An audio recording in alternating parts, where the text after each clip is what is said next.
What's good? I was just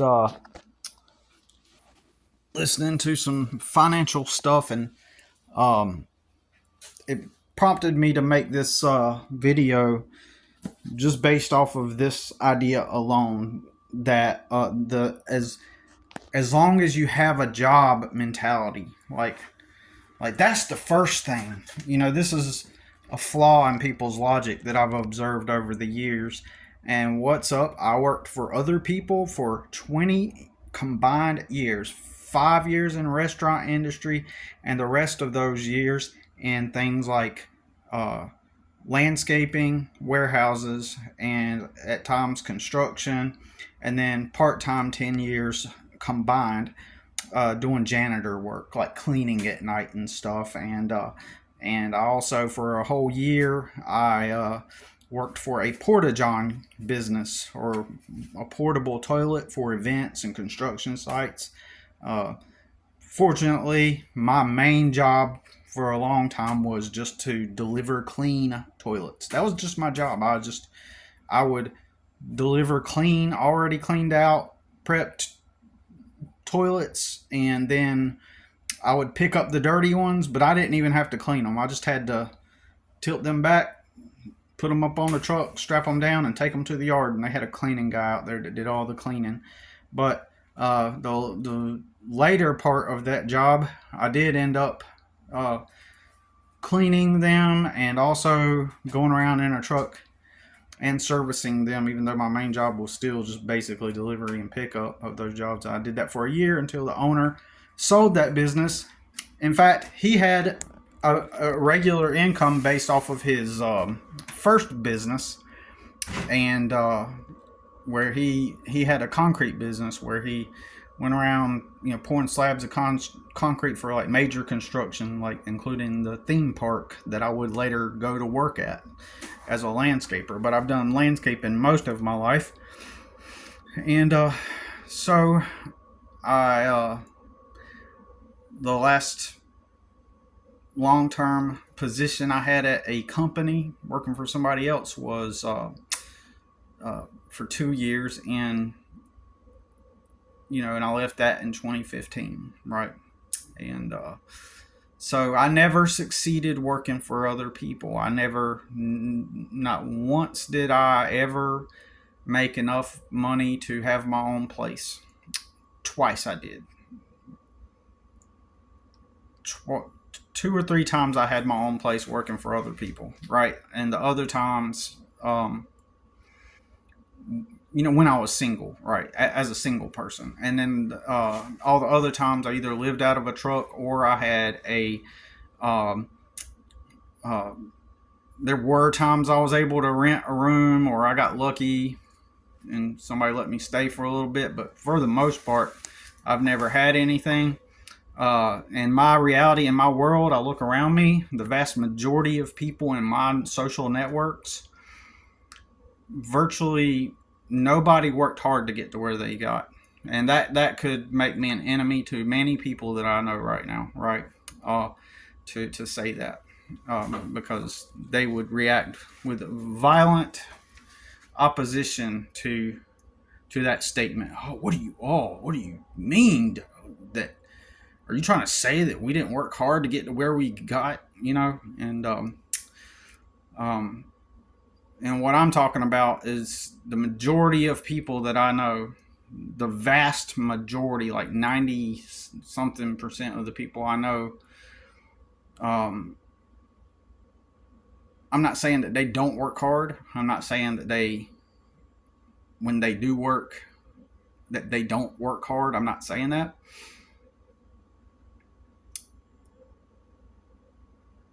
I am saying that the vast majority of people I know did not start from homelessness, from the bottom, and then work their way up out of homelessness, work a bunch of jobs, and go through this whole hero's journey of being at the pit of the bottom and working their way out, and then finally they succeeded in life. Like, Everybody, virtually everybody I know has gotten lucky in life. They got lucky, and what that means, there are people that have even recently have told me luck does not exist. And however, I have objective proof from the 90 some the majority of the people I know, they actually did get lucky, actual luck, right? I always talk about, and we're going to get on the topic in a minute, which is well, the first thing, the topic is basically, as long as you have a job, you need that job for stability, that full-time job. You need an income. That mentality of, well, you just need an income. You need a full-time income. That's the first thing. You got to get that going, and then you can work on the rest of the stuff. It's such bullshit, right? And it's all contextual anyway, so it depends on each person's situation, right? So, but what I'm trying to say is that the majority of the people I know, I have a relative who got internet famous, never worked in his life, a bum, would sleep on somebody's couch for a week or two and then go to somebody else's couch. Dude was about 27 finally, grotesquely overweight. 27 finally, and for the most part, how he survived was just basically freeloading, sleeping on people's couches. And then there was this one family, they were kind of like, he kind of got a feel for how they were and realized, hey, I could just stay over here for a really long time. And he was always hoping and dreaming and, just sitting around basically doing nothing. Just a dreamer, hoping and dreaming. Not a proactive person, not someone that was, oh, I got this dream and I'm working towards it. No, the dude would just dabble and stuff. And how he would make money on occasion was he would just borrow some money from someone. Because he did create a social network, right, of mostly loosely connected people. And no, he did not do this from a place of intelligence or a place of, like, he didn't develop some kind of intelligence where he was able to, because a lot of people like to attribute to him this like quality where he's like, oh man, he's such a social person, he knows how to navigate, blah blah. Like the dude became grotesquely overweight, morbidly obese, and bad health, food addiction, addicted to people's attention, stimuli, and he never made anything of himself. He was always broke. So why people try to make it out like he's like, oh, he's some savant where he knows how to navigate social situations and live like that, blah blah, like he crafted some kind of thing. When in reality he never, if he was so smart, and they say, oh, he's so good at sales. Like, if that was the case, then how come he was always broke, living on people's couches, just eating and getting fat, over and over. And what he would do is he would borrow. Okay, so he's got this loosely connected network, right, of all these different people he'd socialize with. And so, and again, he was always broke and grotesquely overweight, always broke and always dabbling, right? And that's how he was able to keep loose connections and be able to borrow like $1,000 from somebody, because by keeping them at a distance, it's kind of like they have an impression of what he probably is like, right?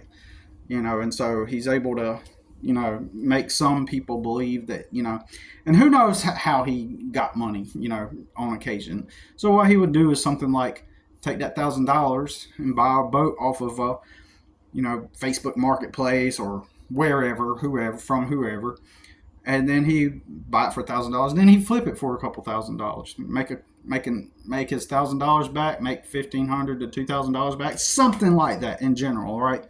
And now, when you think about it, that's a good, decent thing. I know a guy that makes a full-time living doing that. But however, the person I'm talking about, that could have been a good opportunity for him. He could have, flipped it, saved some money up, created a plan, say, okay, well, now that I've done this, maybe I'll borrow $1,000 from over here. And then he could have, turned it into, a lucrative business, like a good business for himself, right? So that right there should be a testament to his ineptness right there. The fact that he was able to do those things on occasion, but he never stayed consistent with it. A lazy bum. Like, he could have turned that into something. Just being able to do that. He could have been able to do something like that. But most of us, like myself, I don't have a big social network, right? When I was at a young age, I worked. I just worked, right? That's all I did was just work, work, work. I thought that I was gonna work a full time job, and at first I thought I could just work a full time job. I had a Monday through Friday job at one point, 40 hours, and I thought, okay, this is it. I'm working my job. It should work out. It should start unfolding. And of course, I didn't know I was 18. Did not know anything about money or anything. Just that, there are other people that are 18 for whatever reason. Maybe they were around family or people that could show them how life works from the beginning. But for me, like, I didn't know shit. I didn't deliberately make bad financial decisions. You know what I mean? I did not make bad financial decisions, and even at an early age, a couple years later, like when I was like 22, 23, up to that point, I didn't know anything about credit. The only thing I had done was I had a friend help me get a loan on a truck years ago, and for 2 years I paid that truck off. It was a $5,000 loan, and I paid 220, 250, something like that, dollars a month for 2 years, and I paid that truck off, right? But I didn't really know much about how that worked either. Like, I to this day I don't even know how much interest I paid on that loan. But I had a cosigner, and at that point, and I can't believe it. I was in my mid-20s. I ended up selling that truck for dirt cheap, which was a stupid idea. But again, goes back to, like, I didn't know, I didn't comprehend things, like, uh, you know, maybe I just wasn't that intelligent. I didn't have the knowledge and awareness of things. A lot of people can't comprehend, because I notice most everybody around me, because I've been around tons of middle class people and upper middle class people and rich people, right? I've been around them a lot over the years. Over my 44 years in my life, I've been around a lot of normal people as far as financially, like where they're at in life. Like, they're just at a regular middle class socioeconomic status, right? And they're aware of things. They're aware of things probably that I did not know at the time, right? They're going to absorb that information through being taught directly or through osmosis from the people that are around them, and I didn't have that network. I just said I've been around all these people, but what I'm saying is I've worked with them. Mostly it's been working with them, right? For the most part, and you overhear people's conversations, and you know, so I've never been too intimately, deeply involved with all these people. It's always just mostly been co-workers and all my life, and then for the past 10 years, it's been customers that I've had, right? Uh, and most of the customers I've acquired are high earners, right? They make good money. Uh, Upper middle class to rich people, right? A lot of my customers are high earners, right? Um, so you just don't know. In my case, I just didn't know. I did not know what I didn't know, right? But I never deliberately went out and made like bad financial decisions. If I did, it would have been something like mistakenly, like I sold my truck for super cheap. I spent $5,000 on it for 2 years, and my brain didn't calculate, like, Like I thought I didn't. Oh, I don't need a truck now. It was like right after my dad died. Like, oh, I don't need a truck now. I'm gonna use Dad's old car, and I thought that the truck was gonna be an extra expense that would. Oh, what a dumb decision. And I sold it for dirt cheap. I want to say for maybe 2,000. I want to say maybe $500 to $1,000, something like that. So stupid. That's how ignorant I was. Uh, but it's hard to explain to people how, when I'm at that age in my mid 20s, early to mid 20s, like my brain just doesn't get it. My brain just can't comprehend stuff, right? Um, so stupid. I wish I could have kept that truck. I liked that truck. It was a 5-speed S10, and it looked cool too. It was cherry red, bright red, and it looked sporty and it looked cool. And I thought, well, now that I'm taking care of my siblings, after my dad died, I took care of 3 of my siblings, who they were kids. So, and I thought, well, this is going to be an extra expense. And so, anyways, it's so stupid, right, that I did that. And I should have kept it. But I'm not going to kick myself too hard about that, because younger me just did not know. And didn't even have any kind of internal mental framework or education to go off of, right? Public school didn't fucking teach me shit about the real life that I was actually experiencing, right? So, the dude I was talking about, who's just lazy as fuck, never did anything, dabbled in all the shit. He ends up making a viral video at the age of 27. Or rather, the video just goes viral, which drops an opportunity in his lap overnight to make money online. And today, predominantly, that's how he makes his money.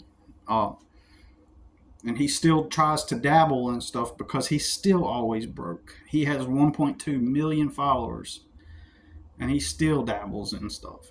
Just last month, he had to borrow money to get his tooth pulled out from somebody, to get one of his teeth pulled out. And so he's always broke, right? He continues being the loser he always was. But just because that opportunity landed in his lap, it caused for him the opportunity. It's like, here's what happens. If you go viral overnight and it sticks, right? And you don't even have to fully leverage the opportunity. If it's millions of views within like a day or two, and you just put something out there that's mediocre and somewhat consistent, it doesn't even have to be consistent. It could just be, as soon as you've got the views and the followers, just that alone, it positions you into a perceived position of status, of authority, of relevance, clout, just overnight. And then this causes for people to, a halo effect manifests from this. And so what ensues is, now everybody just thinks that you're awesome, thinks that you're important, thinks that you're wise, thinks that you have something to offer to the world. They think that you're just a wonderful, someone to look to for wisdom, knowledge, and you can be the dumbest fuck in the world, and it doesn't matter, because subconsciously what's going through the minds of the people that stumble upon someone's content like that, or their page, all they see is 1.2 million followers, and then they're like hypnotized, like, oh, and something in their brain just is programmed to go, okay, authority, clout, value, what do they got to say? And oh wow, it's so profound. It's so great. Wow, such a oh, we're cheering for you now, buddy. It's so like it does something to people's brains. It's the halo effect of fame. So anyways, so we where are we at? So my bad, I just got a text message alerting me to something I need to take care of, and it distracted me. So everybody has gotten lucky, right, in my life, and usually through some fluke circumstance. Like, I know tons of people who happened to marry somebody or get with someone, right? And when I say tons of people, like, I know tons of people, like a lot of people. Like, they didn't have to go out, live out of a car, and work hard, and and start from the actual bottom and build their way up. No, like, as soon as they they met somebody else that happened to have a family that had some financial stability or a lot of money, right? They just ended up marrying somebody or meeting someone who just happened to have a lot of money.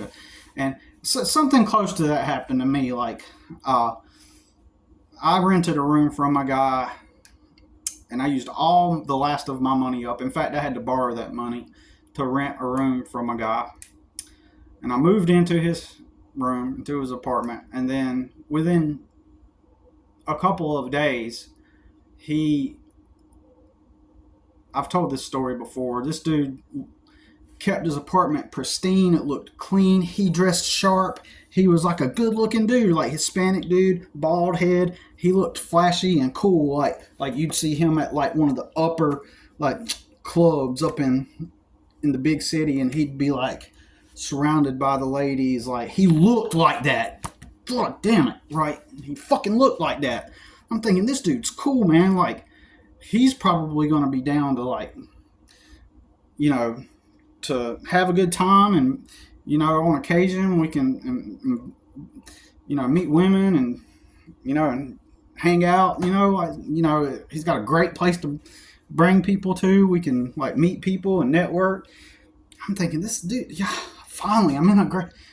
Within 3 days, two days, all of a sudden I walk in and there's this ratchet looking girl, right? And she's oversized clothes. She looks like she comes from the trailer park. And she's got her 2 kids with her. And he's like, oh, she needs a place to stay for a couple of days. Everything's good. And then she's going to go. And then next thing you know, she goes out on the porch and she's drinking beer, smoking cigarettes, and she's like blasting gangster rap and going, motherfucking, motherfucking, motherfucking, motherfucking, motherfucking, motherfucking. And I was going through legal battles with my son's mom. And my son's mom, see, I never did drugs and party like everybody else.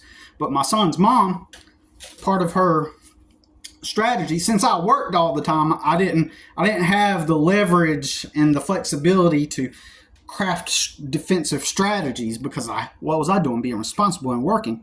Well, since my son's mom lived off of everybody, it gave her freedom and flexibility to be able to. And this is another thing. People try to accredit her with having all this intelligence to be able to convince the courts these things, right? They attribute, oh, she was so smart. No, she just fucking had free time to do it, bitch. It's like, shut the fuck up. Like, are you really that inept? Like, she just simply didn't do anything, right? And she lived off of other people, and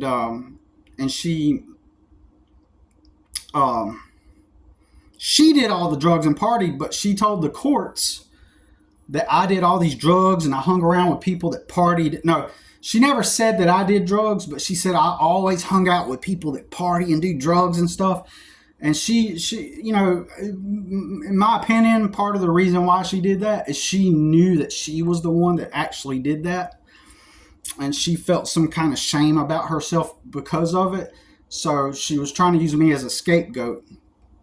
she doesn't want the court to see her for who she is, so she casted that onto me yeah, he goes over to these people's house, they're drinking beer, they're doing drugs, and she would tell the courts, and so I was court ordered not to have my son. Look, I never did drugs or smoke weed like you pathetic fucks right out there that love that stuff, and I've eliminated a bunch of people because of that. But I grew up around the stupid shit, and I never liked it because I grew up around all of it and the stupid dysfunction. You know, I got attacked by people that were smoking weed. I got harassed by people that were smoking weed because I lived in filthy trailer parks, and everybody did drugs. And then I went to stupid schools, public schools, where everybody's all trying to be cool and impress each other and smoke and all the bullshit and all the stuff the retards and dumb fucks do, right? And so I never gave in to my peers. So people that did give in, they have a little resentment towards people like me. They have a little, like, low-key resentment, like, because at some level, they hate somebody that did not cave. Oh, you think you're better than everybody else, you know, and all that shit, right? So my son's mom being one of them. So she tells the courts, she gets her attorney to say, because I'm not expecting this, I'm not thinking about it, but this happened at least 2 times, maybe 3, where I was, and at least one time I was court ordered. On paper it says, oh, Billy's not allowed to have his son around people that do drugs and drink and stuff like that. And that's how I grew up. And I lived a clean life. I never done drugs. I never got drunk and stuff like that. I grew up around the stupid shit. I grew up around all that dysfunction and all the dysfunctional people that engage in it, right? And so that's not some kind of clever thing on her part. That's just simply them attacking. That's just simply them attempting to make it sound like I'm this debaucherous person that does a bunch of drugs. She's literally the one that does that. So she flipped the script. Never seen that coming, and I had to explain. I tried to explain to the court, I never done drugs. I never did that shit, but she's the one that's done it, you know. But if you say that, if I were to have said that in court, they would have silenced me and told me, no, shut up, you know. And they have when I tried to stick up for myself. So that's why I always say, fuck this stupid country, because they don't give me a voice. You know, I had to assert my dominance. And I had to learn these processes. I'm glad I went through it because I had to learn how to be a badass. I had to learn to toughen myself and look at reality and how humans really are, you know, and how people really are. And so then there's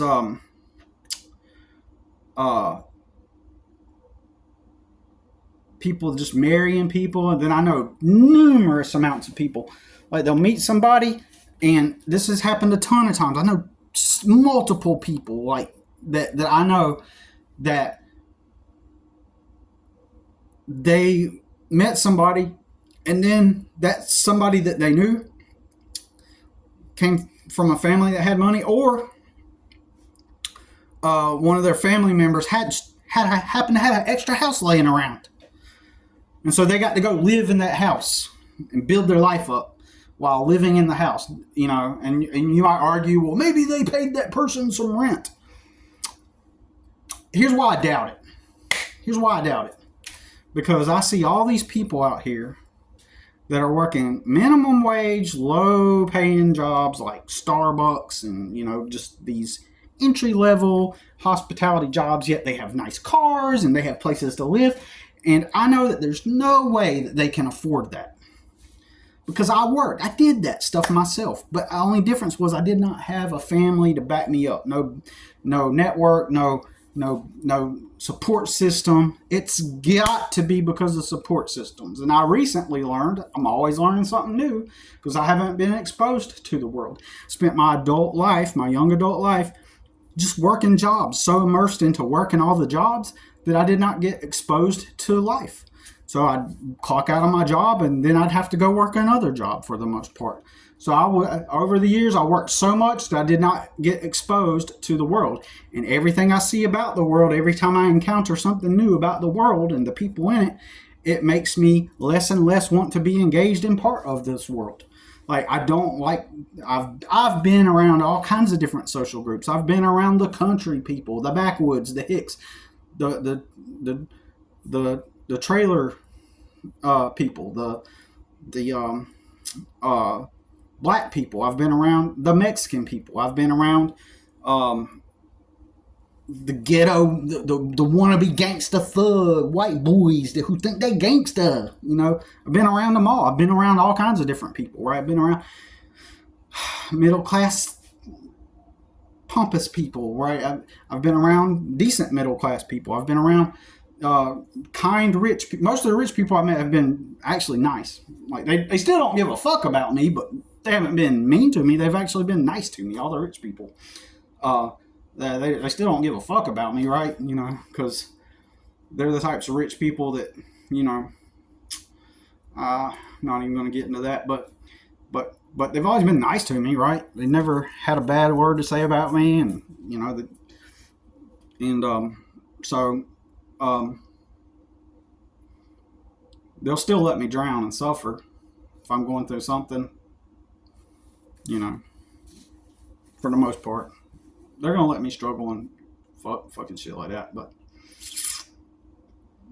anyways, so they'll end up meeting somebody and their parent, or they themselves have a parent that has a house that they get to go live in for free, or they're living in their mom and dad's basement, right? Literally. You know how people online, they say, I was living in my mom and dad's basement. And I thought to myself, is that actually true? Do these people actually live in an actual basement? Well, I guess maybe they preserve their old bedroom to make it look like it always did as a teenager, and so therefore they don't want to use it, and so they end up going to the mom and dad's basement. Like, what's up with that? Like, for those of you who are privileged and lucky enough to live at home, why are you living in the basement? Why don't you just use your bedroom? That's just kind of weird. But I did know a guy, and he literally, maybe living in the basement kind of separates you from mom and dad, so mentally it feels like you're not still, attached, and maybe it gives you some sense of autonomy, and so maybe that's it, so everybody gets lucky, right? Nobody did the jobs that I did, but anyways, so everybody's getting lucky in life, right? Everybody's getting lucky. Everybody's, but if you ask them, they'll be like, well, we worked really hard to get to where we're at. We worked hard. Now, I recently I was thinking about how I word it, and I'm still trying to craft my message. And frankly, for one, I don't give a fuck if you worked hard to get somewhere. I don't care if you put in hard work or not. The only thing I care about is, are you free? And are you doing what you want? Period. Maybe your type of work is easy work. In fact, I would conclude that if you are doing what you want with your life, it is possible that you are engaging in easy work, right? It is possible that you are engaged in easy work, right? For me, before I got custody of my son, I had an art brand, an artist identity. I decided to do something different outside the box. You know how movie stars and musicians, they'll change their name and they'll come up with kind of like a character, and that's their brand. So that's what I did with my art business. I came up with a totally different name that was not my name, and I was going to brand the artist brand as an artist, but also as this character, right? And make a I even got to be part of a movie, and I didn't star in a movie, but I played an active role in a movie, and the movie was never released, and I didn't get paid a lot, but the people that were making it, they had a good budget. They had crowds, like a bunch of actors and stuff, and so anyways, that movie never got released because of the COVID. It happened in 2020. And I used my artist name in the in the movie. I don't know what happened with that movie. I don't even remember the name of it. It was about a little girl who developed superpowers, right? After her parents died. And in the movie, I killed her parents. So my character killed her parents, right? So, um, so, and I got paid. I think I mentioned that. I got paid. I always wanted to do some kind of extra role in a movie, at least, and get paid to do it and be in a movie. Like, not necessarily be an actor, full time actor or nothing, but at least it was something I wanted to dabble in, and so I'll have to do that again. Find another movie to be a part of at some point, but um, because it didn't necessarily fully come to pass the experience, right? So, anyways, um,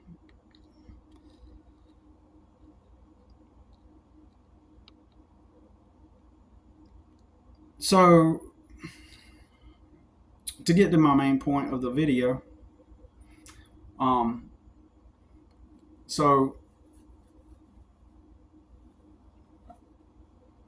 the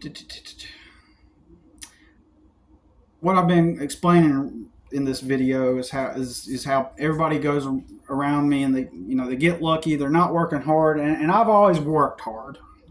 I've always taken the jobs that most people don't want to get or won't do, right?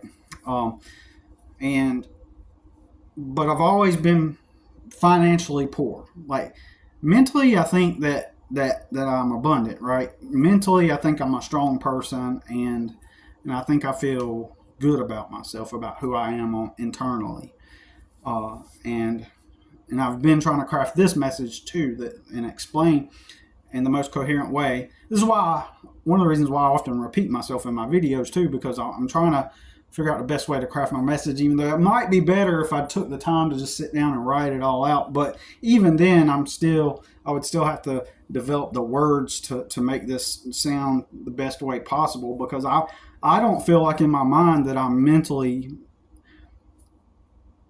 don't feel like I'm mentally impoverished. Like I believe that I'm an objective person, and if I'm still struggling financially, it's not me, because I do work and I do work hard, and I don't. Oh, that's what I was saying a moment ago. I don't care if you work hard or not, as long as you're free and you're doing what you want. Now, and I've also said in my videos that if you are doing what you want, you probably are actually working more than most other people, because they are complacent and they're just kind of just doing what the system told them, and they're not, working on any kind of visions for their life or for themselves. They're just kind of static and complacent, and so um, they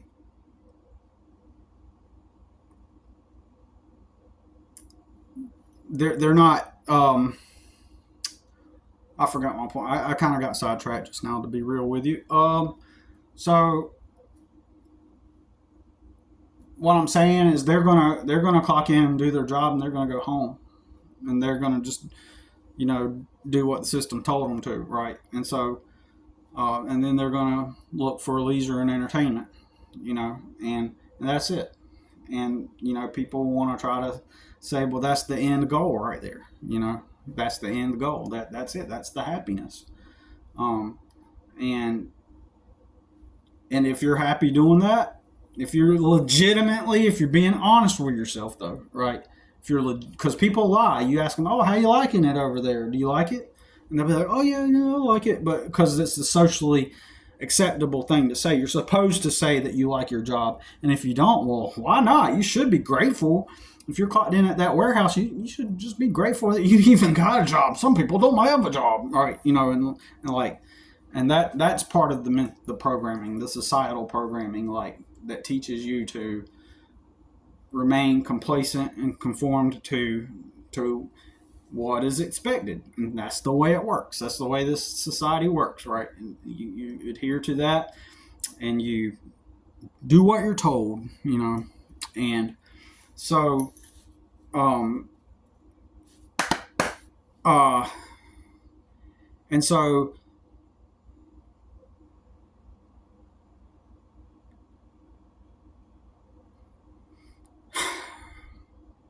in my opinion, what happens is people just kind of get complacent, and there's so many drugs, prescription drugs that are being sold, right?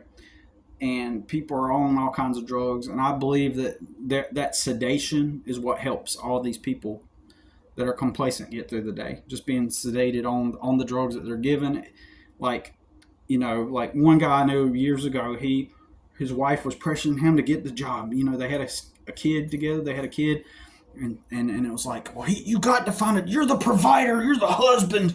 And it's like, and I remember them going through that, and he had a hard time being on the job. He had a hard time with paying attention, and he was like all over the place, anxiety and stuff like that. And then finally, he went to where did he go? He went to a place where they would mask the symptoms. So those all that I described, like not wanting to go, like having anxiety, not being able to pay attention, like he went to a place where they could medicate those symptoms, right? And that place is called a doctor. So he went to a doctor, and the doctor diagnosed him with ADHD and then prescribed him drugs, when in reality, those symptoms were a side effect of being housed, of being an animal, a caged animal. You feel trapped, but you're told you're doing the morally right thing to do. It's the ethical and moral. You're a contributing member to society, and you're good to your family. You're a family man, motherfucker. You're doing the right thing. So, but in reality, he was being faced with the overwhelm of not. He loves his son. Don't get me wrong. He's a good dad, in my opinion. He's a really good dad. And he raised his son right. He did the best for his son along the way based on what he believes and what he knows.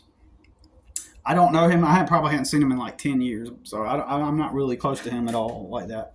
Never really have been. More like of a loose acquaintance friend. But I think he's a cool guy. He probably doesn't like me, to be honest.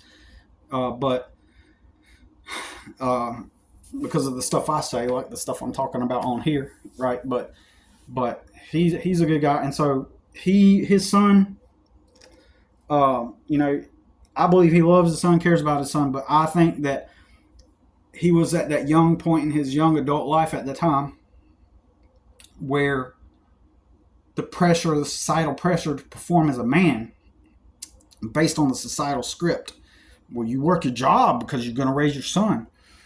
You got to raise your son. You got to do what you got to do, man. You're a man. This is why I believe that we're all, as men and people, women too, we're pushed and cornered into this start a family thing. Get your job and start a family. Get your job and start your family. All right, you got your job, you got your family, you're good. See, you're happy.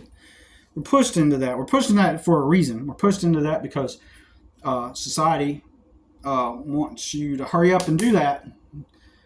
So by the time you become aware of how you've been programmed, now you're trapped.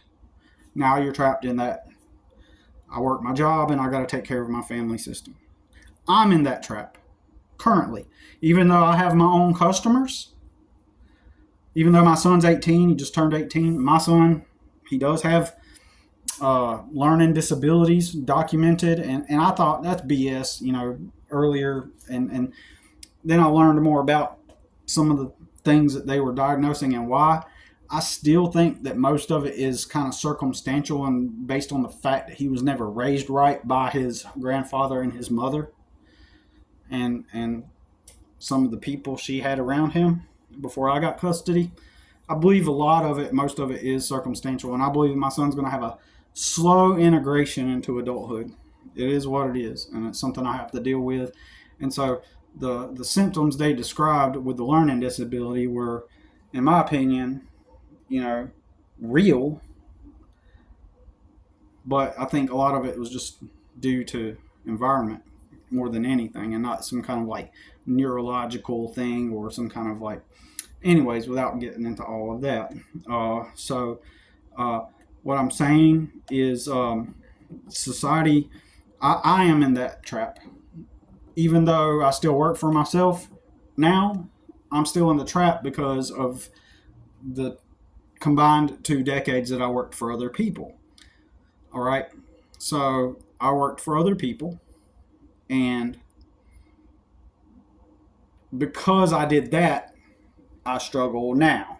in my life because I didn't, you know, in my circumstance as a youth, I should have started my own business back then. It would have been my only way out of poverty. Working for the other people never would have brought me out of poverty, right? It would have just, at best, probably at some point, I would have been making $25 an hour at a warehouse somewhere or a landscaping company, probably doing that if I was working for other people, and then have an apartment or something or a mortgage, right? At best. And a lot of people will again argue, well, that is the goal. That's what you're aiming for, right? No, you're aiming for freedom and the ability to do what you want. And so, so the dude, uh, yeah. So, but anyways, back to that one dude. He was diagnosed with the symptoms because it is the primal response to being trapped. The distraction, the fuzziness, the cloudiness, the ADHD, in my opinion, is a response to being trapped. Or a lot of the ADHD symptoms that are in people are a result of being trapped. It's an animal. We are humans. We are animals. If we're confined and trapped, like confined and trapped at a job, and it feels like there's no way out of this entrapment, and then you take that pill and it sedates you, and you're like, oh, now I can work. Hello, Mr. Swanson. Let's bring up that account for you. How are you today? I'm in a great mood now.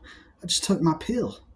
Yeah, I would have been distracted and all over the place. Good thing I'm sedated now, because now I can get through the day and be a responsible father. So they push the family on you like that in the way that they do because it's to keep you trapped. But the family is something that you do after you're free. Okay. So you see how they weaponize family against us. Family is something that you do when you have the leverage already, when you have the freedom, right? In this society, right? So that's how they've weaponized family. So because you build your family once you're ready, and I wasn't taught this, right? You build your family after you're good financially, after you're solid. You are solid as a man, especially in today's environment and in today's dating environment, I guess, right? Yeah. Okay, but anyways, I don't really like to talk about that subject really, but it's not really. Let's just say I've had my stint of fun for a little bit, and that was enough for me. And I don't really need to have fun like that anymore. I'm older, and I had a little bit of fun. Did I enjoy it? Yep. It was all right, but it wasn't like the greatest thing in the world. And so the level that I achieved in that during that time, could I have done better? Possibly. I mean, probably, but it's just not the biggest thing that I'm looking for right now. Only thing I'm looking for is personal freedom and the ability to do what I want, right? Freedom to do what you want. And so those people that are still in the system, they're not going to work. When you start working for yourself and you're doing what you want, you're probably going to end up working more. But see, your life is your work. And that's the way we should view reality. That's the way we should look at our lives. Like, our life is the work. The way we live is the work. So if you have a passion for landscaping, I do landscaping, but I don't have a passion for landscaping. Am I good at it? Yep. I'm good at it. I hate telling people that I do landscaping. I hate talking about landscaping. I'm a fake person because I have to emit this aura and this energy of, yeah, I do landscaping, as if it's what I wanted to do with my life and I just chose it. And that's not the case.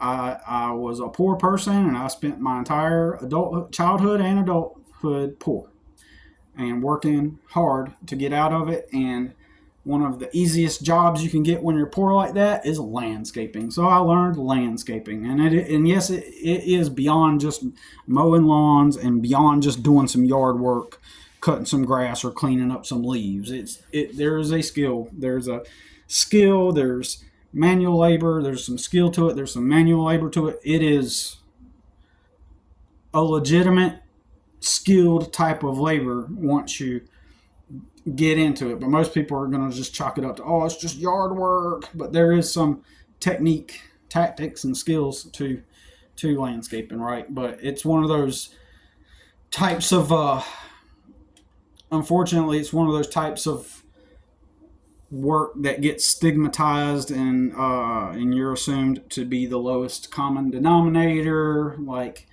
you're basically lumped into the category of being, some of the lowest end of the spectrum, right, of the socioeconomic scale. So there's that. Even though you can start a landscaping business yourself and be making way more money than all your peers that have the good jobs, right?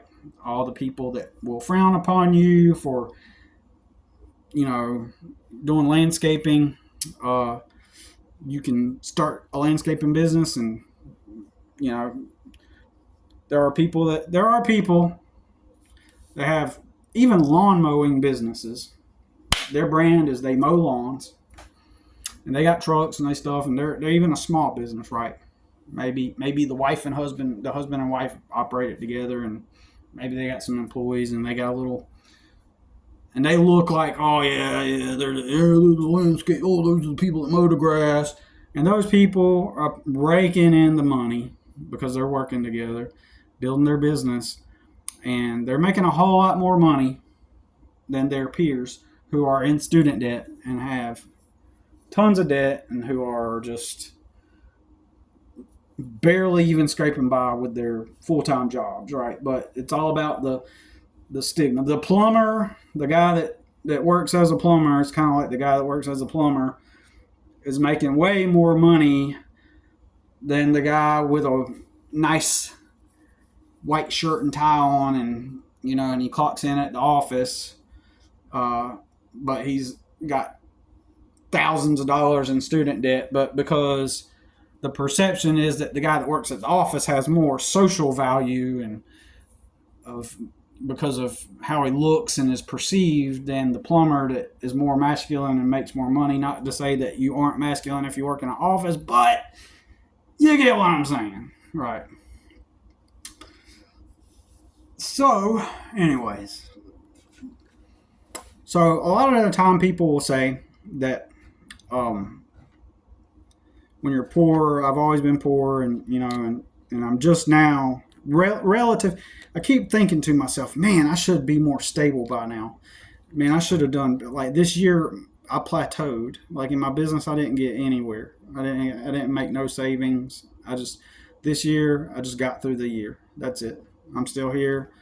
I got possibly $20 to my name and some change. I got some coins in my pocket.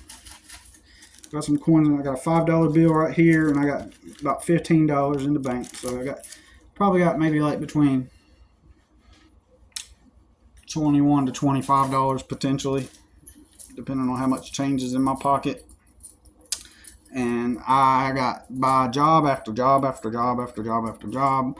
This year, only got lucky. I got one big job this year that I was able to get. I barely advertised. My customers kept me pretty busy, but I plateaued. In other words, I stayed the same.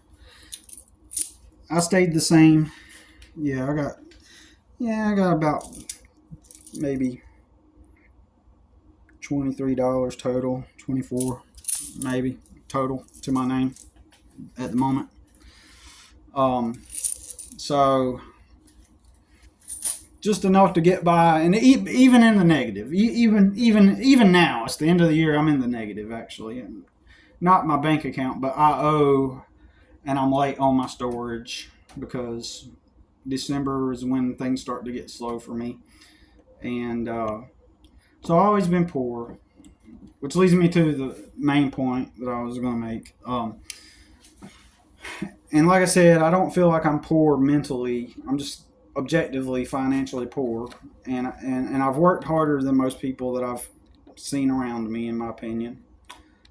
I've had to work harder, even being poor and fighting legal battles against attorneys and agencies that have more leverage and power over me, yet fighting them and winning and getting through it, right?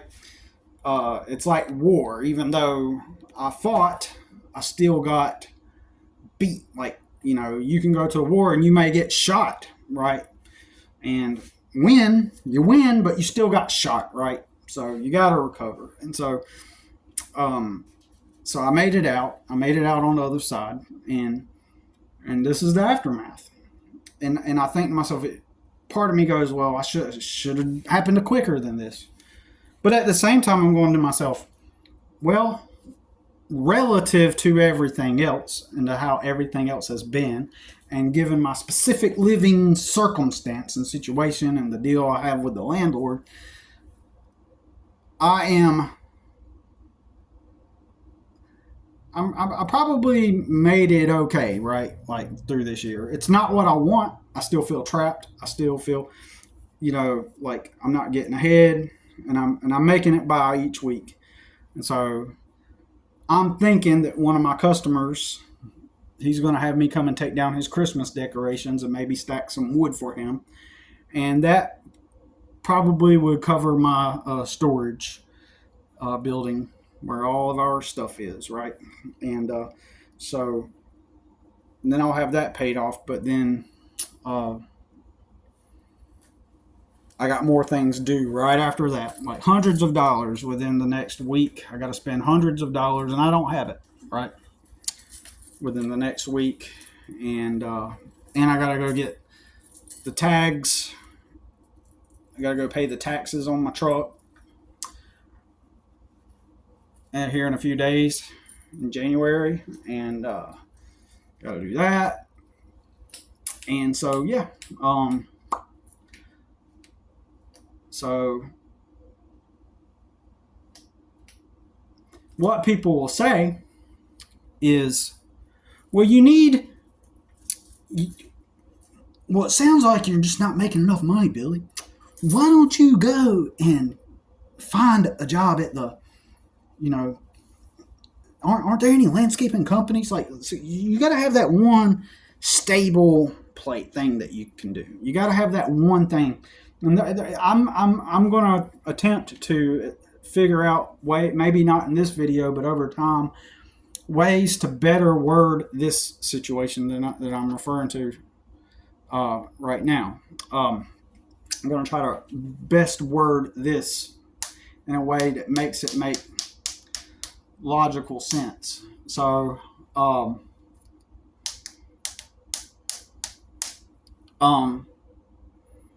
so it's this idea that once you have this position at this business, so landscaping company down the street, for example, is hiring. So they hire me on, right? And I get my 40 hours, right? Or less than 40 hours, because, landscaping is unpredictable, right? So you may not even get paid a full 40 hours. Unless it's one of those companies that's bigger and they make enough money to where they just pay you the 40 hours by default, and then you got to come in on Saturday to make up for the days that it rained and blah, blah, blah, right? Or work extra hours on the day after the rain, instead of 8 hours, you're going to work 10 hours to make up for the time that was lost because of the rain, blah, blah, blah. But in general, so there's this idea that, well, the first things first, you got to get this stable income coming in, like from this place. And there's a fallacy in that logic, because remember, I worked for other people for 20 years, right? And I never even made enough to even have what I have now. Look at that. I got a place to sleep. I got a place to take a shower. I got a place to wash dishes and to cook food and to store, keep cold food. Because, and I got a microwave because I'm not clocked in for somebody else, you know. And what got me here is networking. The networking that I could do by not having the full-time job. So I got in this position by not working a job, working for somebody else, right? Because if I'd been still moving the boxes, I would make no network, no connections with people, and, you know, it just never happened, right? Working for other people. So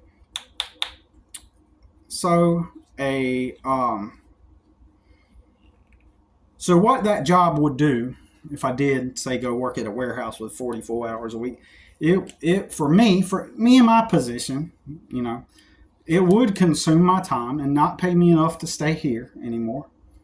It would not pay me enough to stay here, and it would not pay me enough to begin to get a grounded footing in life. So this year I plateaued. I got $25 to my name, maybe less.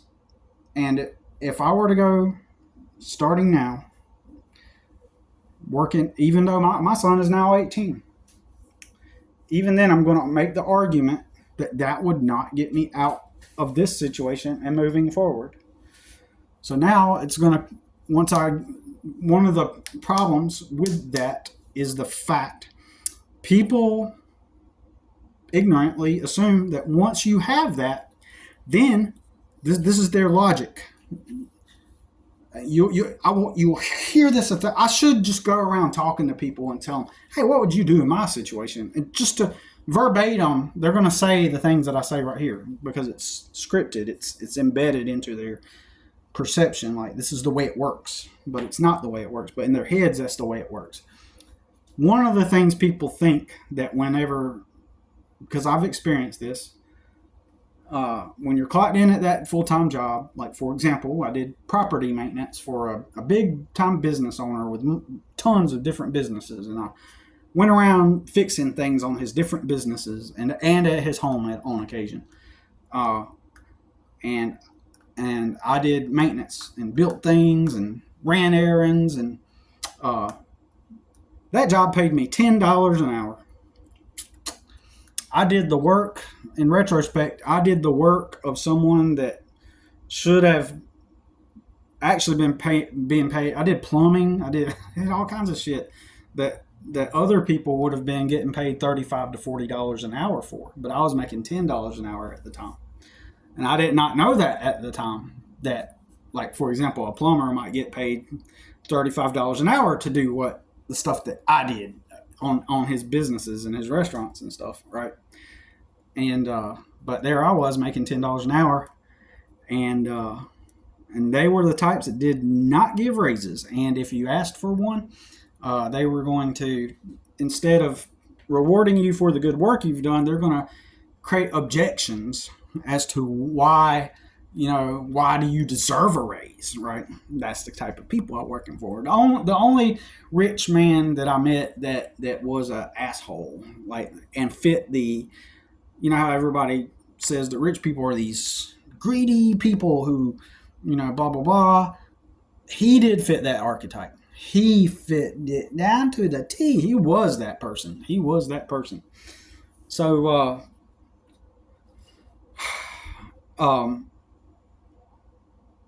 what happens is the job consumes all of your time and resources, and you can't have leverage for doing the things that would get you ahead. For example, you would not have the flexibility and leverage to network and meet people so that when you need a place to sleep, eat, bathe, whenever you need that place, working for those other people won't provide that when you're starting from zero, because it's going to consume all your time. You're not going to meet the people that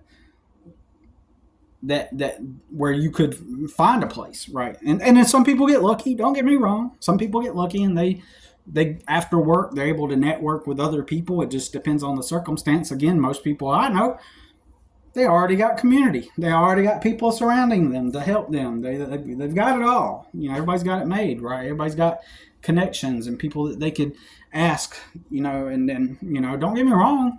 Just, I've been there. I've been the person that works at the warehouse and is looking for people that might be renting a room and then trying to rent a room from somebody, right? I've been there. Don't get me wrong, and then you eventually find a place. And then you get stuck in the redundant loop and you're working at the warehouse and you're moving the boxes and then you make just enough to pay to go back to work and you're not making any extra money. And then you got to try to find a part-time job just in case your vehicle breaks down. The part-time job you save that money up, using your part-time job. But then something happens and you have to spend that money. Maybe something does break down on your vehicle. Now all that money that you saved from your part-time job just went into your vehicle, and now you're back working at the warehouse and back at your part-time job. All you're doing is just saving up your money with the part-time job for the next thing that goes wrong on the vehicle, right? Over and over again. It's fun. It's hilarious. But that's why I relate with this channel called Deconstructing Narcissism. That's his channel name. Like, I can relate. When I see him, it's like I've literally lived what you're going through, man. And so I really get it.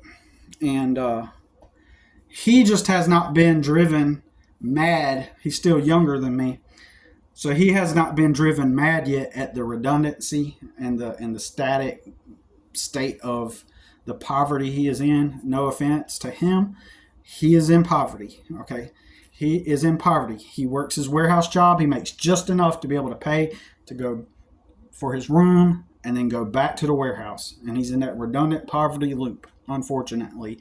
And he has not been driven to the point of madness, to anger, to the point to where, your brain can't handle it anymore and you got to fucking quit. You've got to quit and start working for yourself. Because he hasn't gotten to the point where he's so distraught where people realize his place of weakness and then attempt to use him, and stuff like that. And, unfortunately, he hasn't ran into any psycho women that have attempted to leverage his position against him either, it seems, right? So far he's doing okay, and I hope he succeeds beyond me, and he's got a significant following on his building up a significant following on his YouTube channel, and frankly, I hope that he gains enough following to where he can quit that stupid fucking warehouse job and be able to keep preaching the message about wage slavery and getting out of the system, right? So getting back on point. So one of the things that people do, what I was about to say a couple minutes ago, they think that just because you have that 40-hour a week now, that's your foundation. That's the thing that you start from. They think that all of a sudden now you're rolling in money. Like you got heaps. Like you get that. They will say this phrase. Like I was about to say in a moment ago, like I want to go out in public and interview people. They're going to say this. Once you get that first paycheck, that's the phrase.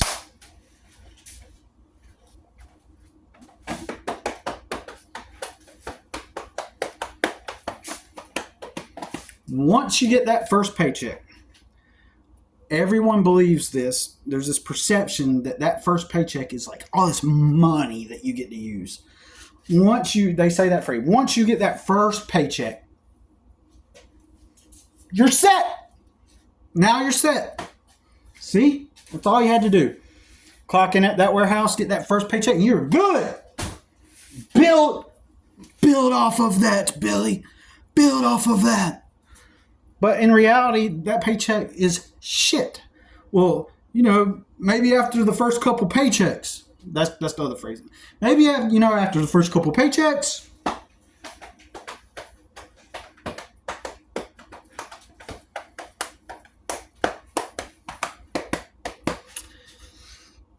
so those are the two phrases. After that first paycheck or after the first couple paychecks, or the first few paychecks, it's always that phrase. People think that you're suddenly rolling in money. The reason why people think that, in my opinion,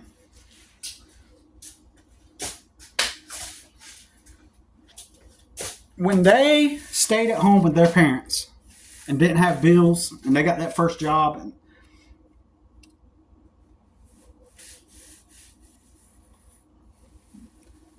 nothing really that they had to be responsible for. When they got that paycheck, because they didn't have bills, that whopping, that large chunk of money from that check was large to them because they still living with mom and dad. And they remember putting it in the bank. They remember putting that next check in the bank. They remember putting that next check in the bank. And they remember their money just stacking up because they didn't have to spend it because they live with mom and dad. So they take that and overlay it onto you and go, well, that's what you got to do. Just get that first paycheck or those first few paychecks. So they're projecting that and overlaying that experience onto you. And so their logic is, so you get that first paycheck. And my experience has been long term that, you've already spent that check. Once you've earned that check, even when you go and get the job, most every time I've worked for other people, every single time I go to work for somebody else, I've always had to borrow money from people because I never had money, so that I can have gas to go for that full week, so I can be sure I got gas and to be sure I got food for that full week. When I've not been working for other people and I run out of food, I can go out and find food, and then within a couple of days, and within that day or the next day, I could already have my food. Right, I can, I got that flexibility. The flexibility is key, right? And so people are gonna say I'm full of shit. Or after work, you can go do all those things, but you really can't when you're working a full-time job. You're very limited on what you can do after work, especially if you don't know anybody. You got no network, no connections. What are you gonna do? Clock out of work and go to the bar, Billy? Order a water. And go hang out with the people at the bar, where all the employees go to drink away their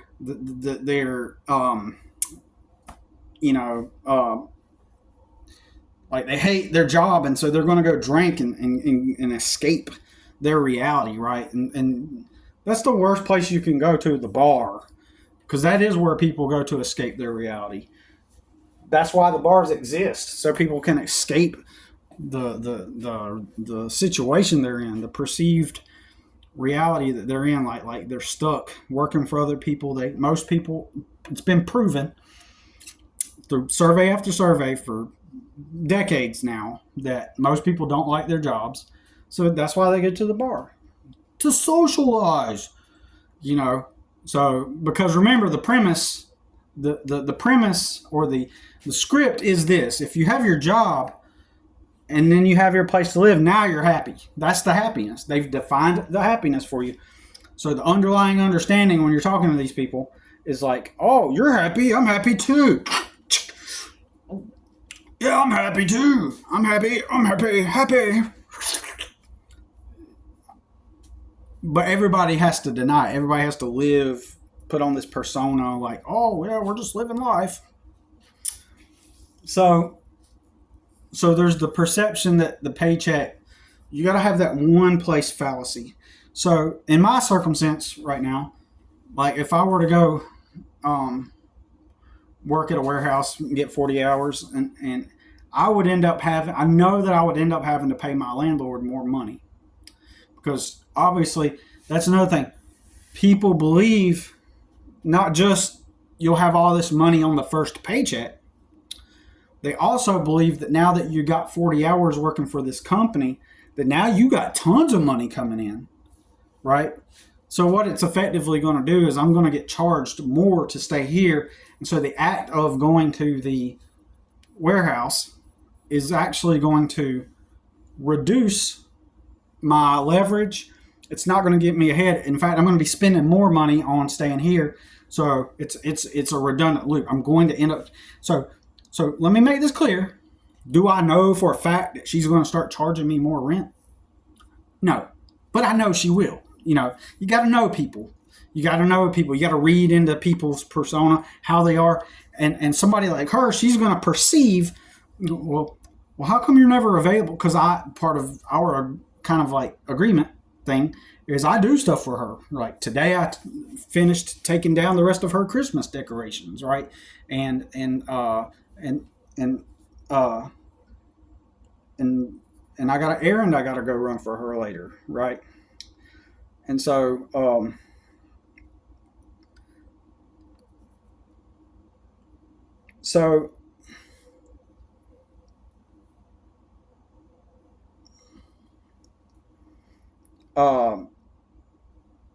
yeah, I got to go drop off some boxes for her at the Goodwill thing box, right?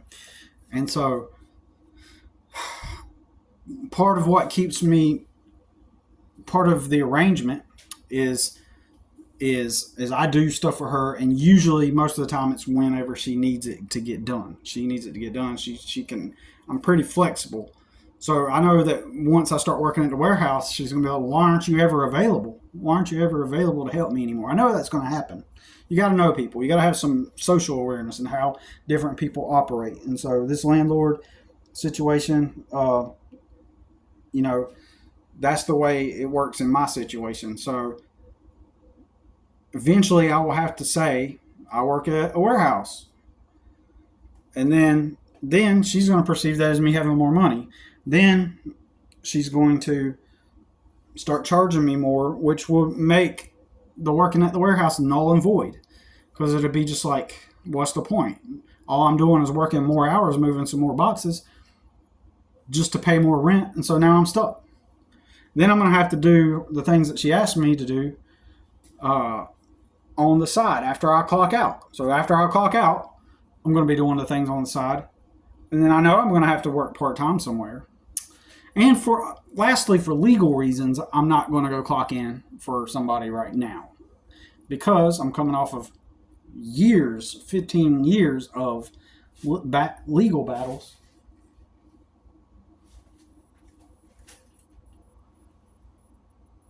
I'm coming off of 15 years of legal battles, and I still want to make sure. See, I beat the Title 4D agency. I beat them, and I just want to be sure that uh, I don't go fill out, get on someone else's W-2. I got my business set up in a strange way, okay? Legally, right? So I don't want to go to a warehouse and get on someone else's W-2, and then all of a sudden to discover that my name has been rolled through the Title 4D agency again, and then they try to open up a case on me, and then they just start drafting money out of my check, because they claimed that I owed a certain amount of money, lots of money, and I denied it, and I fought it, and I won, and I beat it. But they say that your name goes on this. There are other people who have had their license suspended multiple times, and they've had to fight it each time. So I didn't hear anything from them this year. Usually it's around December, around Christmas time when I hear from them. Didn't hear from them last year. And so my son turned 18, but that doesn't matter. They don't care if your son ages out of your kid ages out of the system. They just try to come and get your money, right? And I had custody of my son, and they still suspended my license, right, and would not reinstate them, and would not take my calls or my letters or anything. But I defeated it, and so I think that this week I've been meaning to do this. I'm gonna get with an attorney, or I'm going to write an attorney and get some free legal advice from AVO, and I'm gonna see and I may have to hire an attorney. I just want to make sure that my name will never come up in that system again, and they won't try to take, harm me or my son anymore, right? So that's another reason why I'm hesitant to clock in for someone else right now, right? But maybe, perhaps, look, if I moved out of here and moved far away to some place that was kind of like, did not have such a thriving economic, the economy around here is decent. Like the people around here are doing okay, right? Charlotte metro area, right? A lot of money comes through here, so a lot of people got money, right? And so, economy. So if I end up moving out to some place where I can't make the kind of business that I can here, and I got to say I find like a cheap trailer for rent, right, way out in the sticks, and the only income I can get is going to that warehouse down the street, then I'm going to go. You know what I'm saying? I will go. I will go to that warehouse, right? I will endure it. Plus, it's been 10 years really since I really worked for. I've worked for other people since then. I worked for a moving company, a furniture store, and I was a janitor for 3 months at a warehouse back in 2019, right? And so I have worked for other people since then, but overall, for the most part, and I helped a guy with sell vending machines locations once. Helped him sell vending machine locations once, and I did a bunch of other side stuff too, right? Over the 10 years, but I've been building my business up, and